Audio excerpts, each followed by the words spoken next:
سلامونه او نیکې هیلې احترامات مې ومنئ په دې هیله چې روغ او جوړ به یاست او د صحت په کلو کې به نغښتي یاست. د اختر وروسته یو ځل بیا تاسو ته هرکلی کوم. د ایران کلیک یوټیوب چینل له لورې لنډه حقیقي کیسه. د یوه ملګري د مشکلاتو د حل په بهانه د پوهنتون تر ادارې لاړم. د پوهنتون ادارې کارمند سره تر روغبړ وروسته مې د خپلو مشکلاتو د حل لپاره خبرې پیل کړې. خال ته ورسېدو، د انتظار لپاره یو اړخ ته منتظر پاتې شو. لږ انتظار پاس د ادارې په کوټه کې کېناستو. زه او ملګري مې په خپلو کې د ورځنیو چارو په بوختیا غږېدلو. ډلې ډلې نجونې راتلې او ادارې ته یې د خپل خزانې سیمستر د فیس ورکړې ځنونه خلاصول. یو وخت نجونې تعداد زیات شو او موږ خپل ځایونه د هغوی د ناستې لپاره پرېښودل او ګوښه مخامخ دوی ته کېناستو.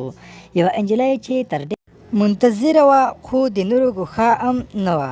ملګرو نجونې خپل فیسونه ادارې کارمند ته ورکړل، خو لا یو په بل پسې تر 20 نجونې تلې راتلې. خوراکۍ هر چا ته نوبت ورمخکې کوه او هغه به شته کېده.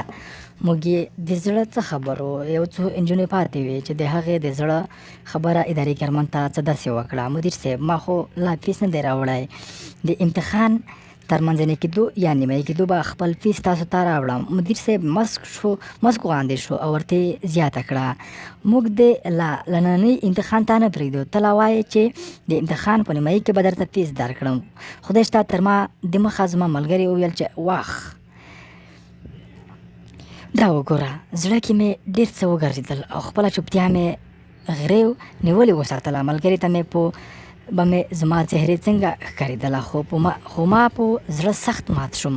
مغسلې نجلۍ د پښو په ګوتو د ادارې له کالینې ګرد پورته کړ او مخ په طرف د سیمپ لاړه.